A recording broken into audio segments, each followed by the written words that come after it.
thedailymass.com. Experience the Roman Catholic Mass from historic St. Louis Cathedral every day on thedailymass.com. His love, anywhere in the world.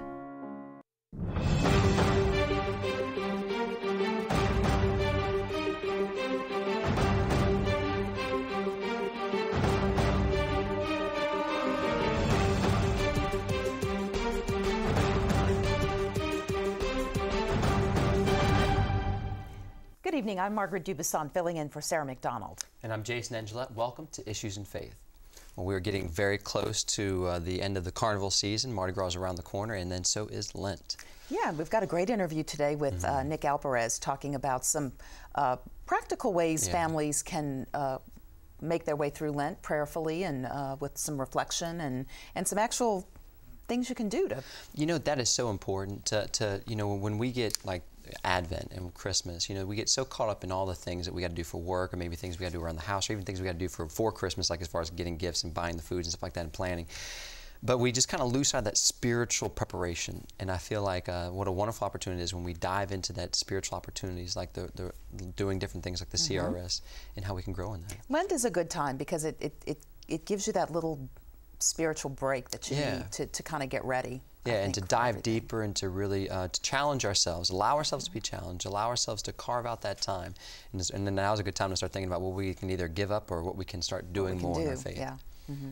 Well, pro-life demonstrators from around the country marched through Washington to the steps of the U.S. Supreme Court on January 25th to protest the landmark court decision that legalized abortion. Local young adult Catholics and Archbishop Gregory Amen were also among the thousands present at the march. The annual event took on an added significance for many in the crowd because this year marks the 40th anniversary of the Roe v. Wade decision. Participants in this annual March for Life packed sections of the National Mall and surrounding streets. The large turnout reflected the ongoing relevance of the abortion debate 4 decades after the January 22, 1973 decision. In a statement released February 1st, the Louisiana Conference of Catholic Bishops took strong opposition to the upcoming scheduled execution of Christopher Sepulveda in Louisiana. In the statement, the Louisiana Conference of Catholic Bishops said, "We're called by the foundational theme of Catholic social teaching, the life and dignity of the human person, to affirm that human dignity does not discriminate between those who are innocent and those who are guilty.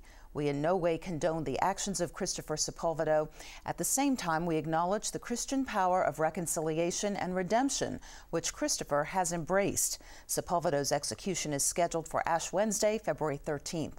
69-year-old Sepulveda has served 20 years on death row at the Louisiana State Penitentiary at Angola for the murder of his 6-year-old stepson. His execution would mark the first involuntary execution in Louisiana since 2002. The Archdiocese of New Orleans will hold a prayer service for the upcoming scheduled execution of the man and an end to the death penalty at Notre Dame Seminary.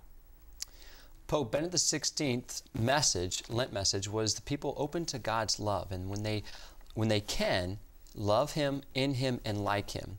And when we make room for the love of God, then we become like Him, sharing in His own charity, said the Pontiff in the annual message for Lent. If we open ourselves to His love, we allow Him to live in us and to bring us to love with Him, in Him, and like Him, said the Pontiff. Pope Benedict XVI's message is titled "Believing in Charity Calls Forth Charity." It was released February 1st with a media event at the Holy See's press office. The Pope noted his Lenten message that faith as gift and response causes us to know the truth of Christ as love incarnate and crucified, as full and perfect obedience to the Father's will and infinite divine mercy towards neighbor. This past Sunday, the Baltimore Ravens found Super Bowl victory in the Big Easy, beating the 49ers 34-31. In an interview with his local diocesan newspaper before the big game, Sean Considine, a safety for the Baltimore Ravens, pointed out that his Catholic faith would be a huge player on the field with him during the game. "My Catholic faith has played a big role in my family and career. I thank God every day for a beautiful wife and kids, and for the game of football that helps make that possible, and that I am part of a game that brings enjoyment to others." Considine made those statements in a phone interview from Baltimore. He and his family live in Byron, Illinois, where he's been a member of St. Mary Parish since he was in the 4th grade. Considine is quick to talk about his faith and how important it is to his career, to the kind of man he aspires to be off the field, and how it guides him as a husband and father.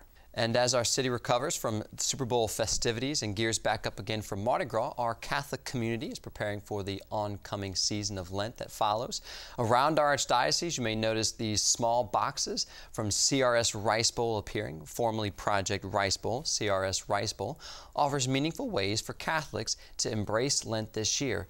By highlighting the beauty of the Lenten trio, prayer, fasting, and giving, CRS Rice Bowl connects people more closely with the global mission of the Catholic Church. Nick Alvarez, for the Office of Justice and Peace of Catholic Charities, joins us to tell us more.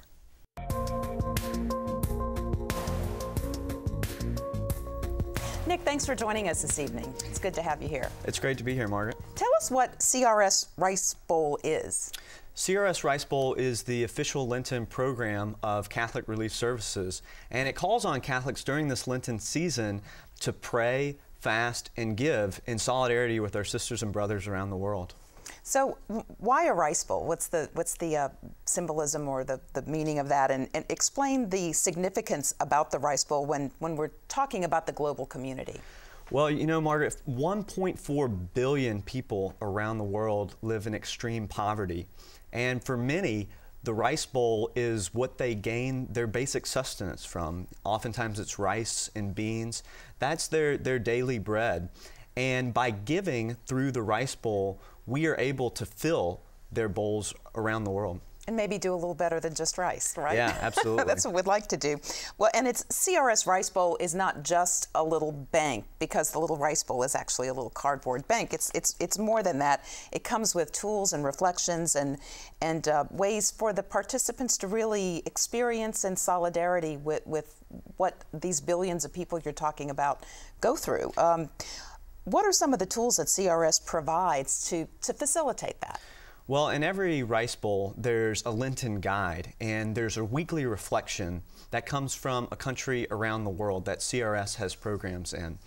In addition, every parish has a coordinator's guide that has various prayer services and opportunities for people to speak out in advocacy in support of programs that affect all the people around the world that we're trying to lift up in some way through this program. Lots of little exercises and things, too, that you can do in addition to the reflections. Like I know one year you had recipes that would be synonymous with what somebody in that country might be using or cooking, and encouraged to maybe skimp on your own meal, prepare one of these simple meals, and bank the money in your little rice bowl bank.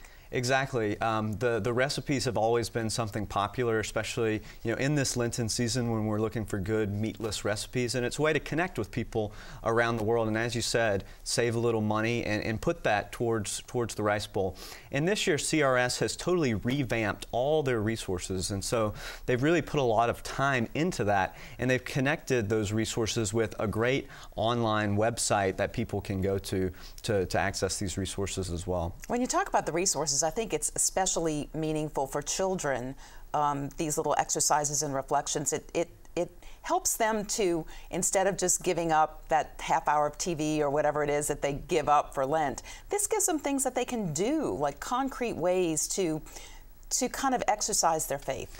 Yeah, and CRS Rice Bowl has been around for almost 40 years, and I think for many Catholics around the country, this is sometimes their first education in issues of global hunger and global poverty when they're young kids, and it connects in really meaningful ways, in ways that are accessible to children and adults alike. So how are the funds that are collected through the program used and within our own Archdiocese? So there's been a progression actually in CRS's thinking. A lot of the aid was given directly as food aid in emergency situations, and that is still very much needed.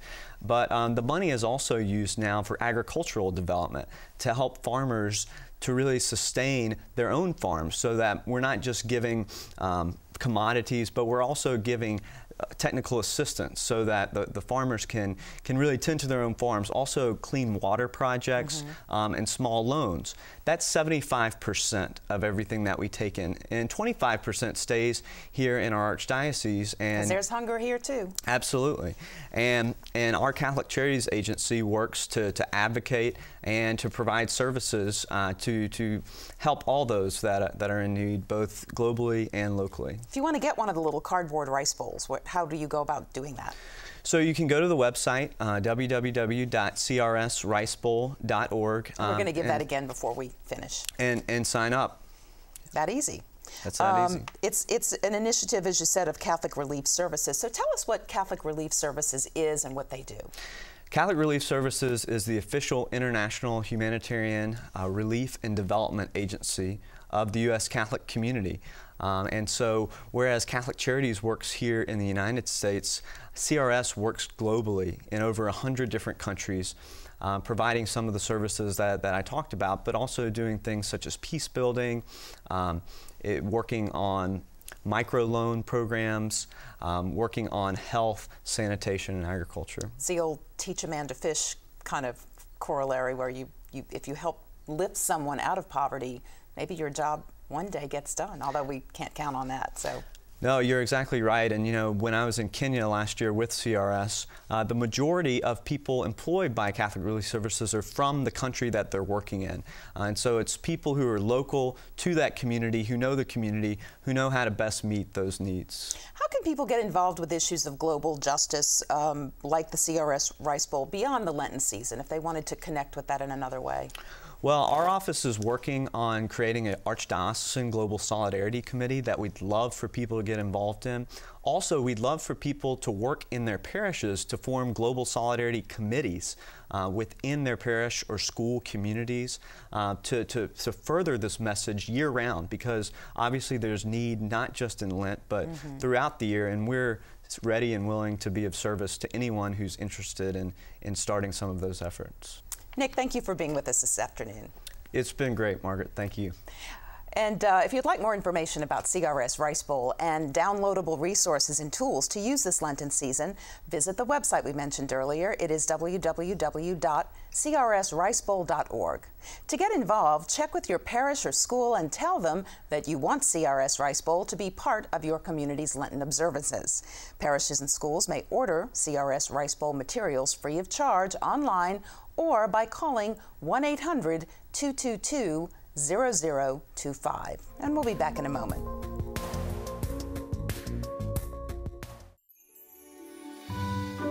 We never forget our best teachers, the ones who do so much more than teach. They inspire and insist we bring our best in everything we do. We find those mentors in our Catholic schools. It's why Catholic school graduates consistently go on to college, land better jobs, embrace faith, and lead. Archdiocese of New Orleans Catholic Schools, in a class of their own.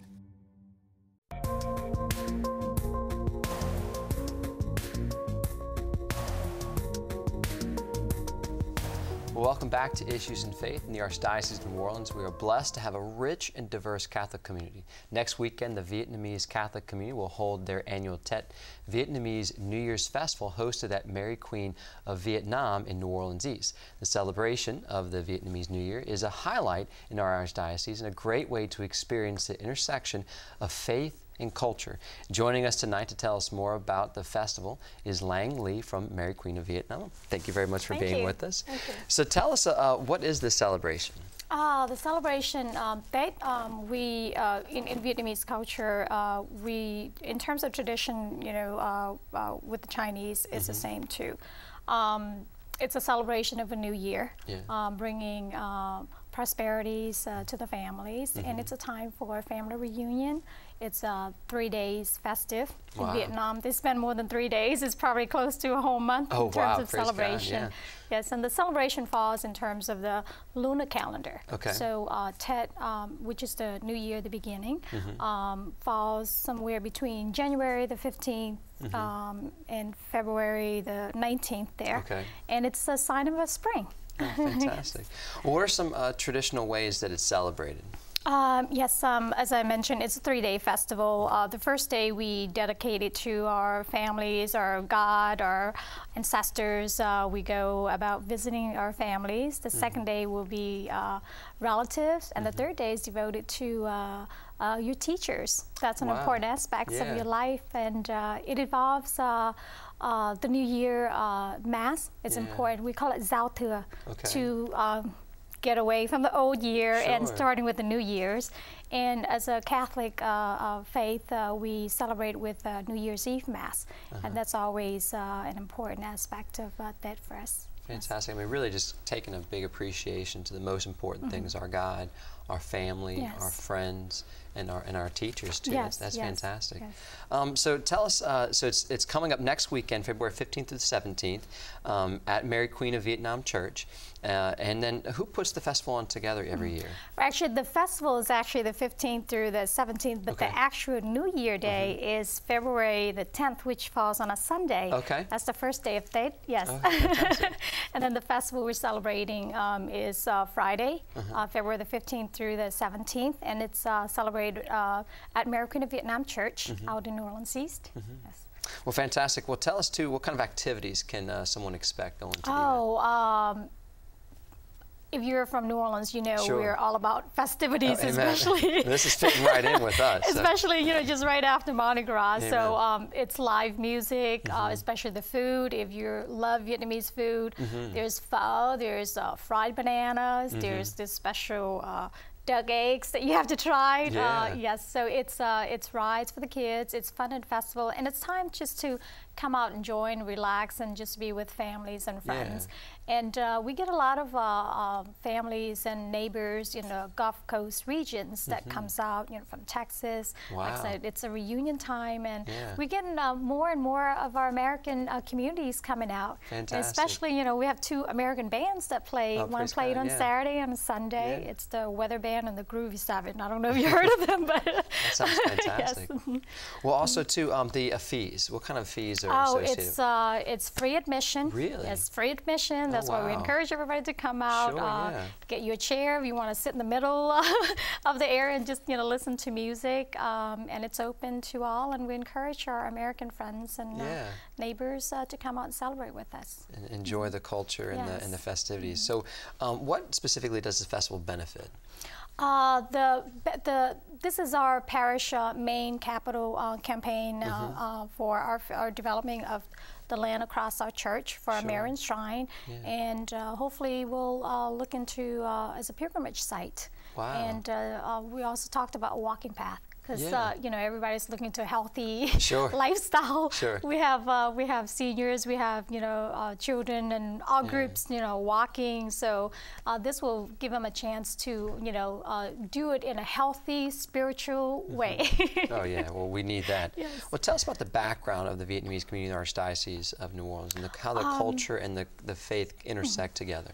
Yes, back in 1975, we're the first, there are 11 families, the first settlers that were sponsored by the Archdiocese Catholic Charity at the time.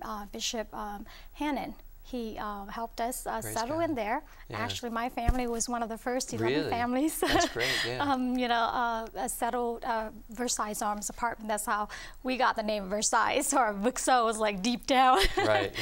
So we've been there since '75, and going from a worship place in a community center in a Versailles, in an apartment complex, to a modular home, and then to another church that we built, which is called the Vietnamese Martyrs. And then in 1983, we were able to build our church. And in '85, we were the first Catholic Vietnamese church in the United States as a parish, as Mary Queen of Vietnam. So that's how we got, you know, named Mary Queen of Vietnam Church. Well, fantastic. Well, also, I know that there's a lot of great things you're talking about at the festival and stuff like that. Where can people go for more information and learn more about that? We have a website, maryqueenofvietnamparish.org. And then we also have flyers that we're Nice. passing out. Sure, yeah. But the website would be great. And or- all are welcome. Family Yes, event, family a lot of events, fun. yes, The Friday yes. through the Sunday. Yes. And also, too, what's your favorite part of the annual celebration? Oh, the annual celebration, besides the festive, it's a time for family reunion, gathering. We spend the first day visit relatives that we haven't seen in a year, Yeah. besides calling on the phone. So this is a time for family reunion and for the children to understand the culture, because Yeah. that's different, that's important. Oh, Even sure. when I remember in school, elementary school, even the school takes part during, date festival, Yeah. date New Year's time, because you Yeah. have Black History Month, so Right. the month of date would be, our culture, and even Yeah. from school, you learn about Vietnamese culture, and we want to be able to keep that rooted in our children. And then the funnest part is like the children likes the red envelope. That's like Lucy Yeah. money Nice. for the new year. Yes. Well, fantastic. Well, Lang, thanks so much for being with us. God Thank bless you, you and all that thank you're you. doing, and hope you all have a great time. Hope the weather's you. fantastic Oh, and a yes, great turnout. yes. So thanks so much Great. for coming. Thank you, Jason. Again, the annual Tate celebration of Mary Queen of Vietnam is the weekend of February 15th to the 17th in New Orleans East. And we'll be right back.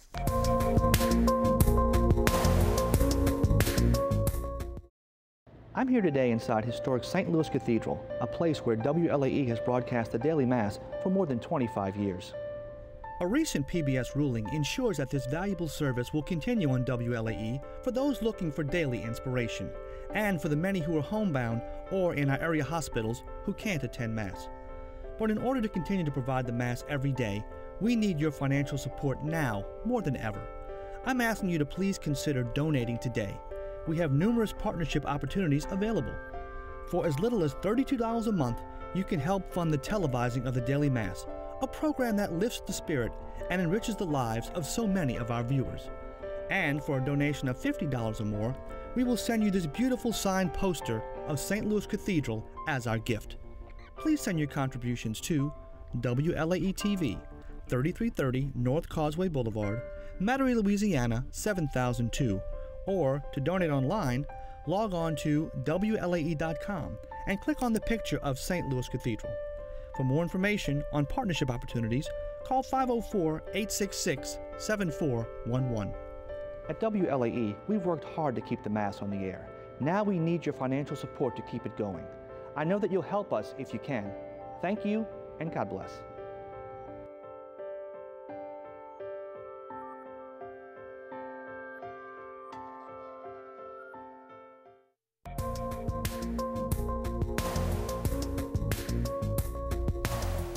Hundreds of students in the New Orleans Archdiocese figured a recent holiday was not just a day off, it was a day on.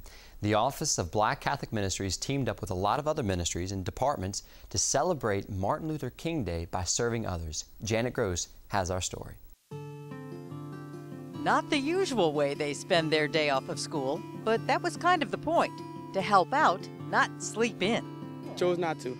I want to come out and help, and it's fun. Yeah. Having fun. Do you normally load mulch and do this? No, normally I don't. Sometimes I go to Second Harvest and do work over there, but I decided to come here today.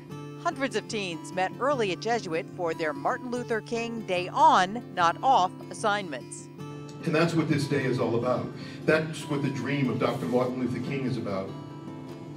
That as you do the work that you're doing today, you're not just doing work, but you are giving praise to God, you're fulfilling the dream of Jesus, and you are making a difference in the world.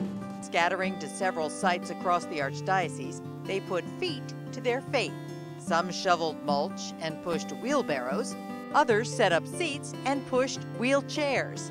I think this is an excuse for them to be able to come out and do something that's organized for them and to recognize Dr. King. It definitely is African American schools, predominantly white schools, churches from all over. It's just a day to serve. My religion teacher told me about it, and I felt like instead of staying at home, I can be out doing something that can help New Orleans. So I took the day off, came out here and did what I had to do. The surprising thing is the kids really do enjoy coming out and doing things, but they also get their community hours, their service hours at school. So that, kind of gives them a little you know, but I heard that they said that this is really a lot of fun. I actually like coming to help out people. I think it's fun. I like working with children and older people. It's a different experience working with older people. They have stories, so I usually like to hear about them. With the motto, the time is always right to do what is right, that's what they did. You know, our boys, most of them, manual labor is not their thing. And so they're all destined to be doctors and lawyers. And so for them, this is definitely a different day. Decades from now, there are going to be children playing on the trees that they're planting. You know, there'll be families running the trails that they're fixing. And so they don't even realize it now, what a blessing they are to the community. I get the feeling that the future generations, such as my grandsons and my great-grandsons, my granddaughters and my great-granddaughters, they will come out here and look at this beautiful trail and say, wow, my great-grandfather or my grandfather did this. He helped give back to the community.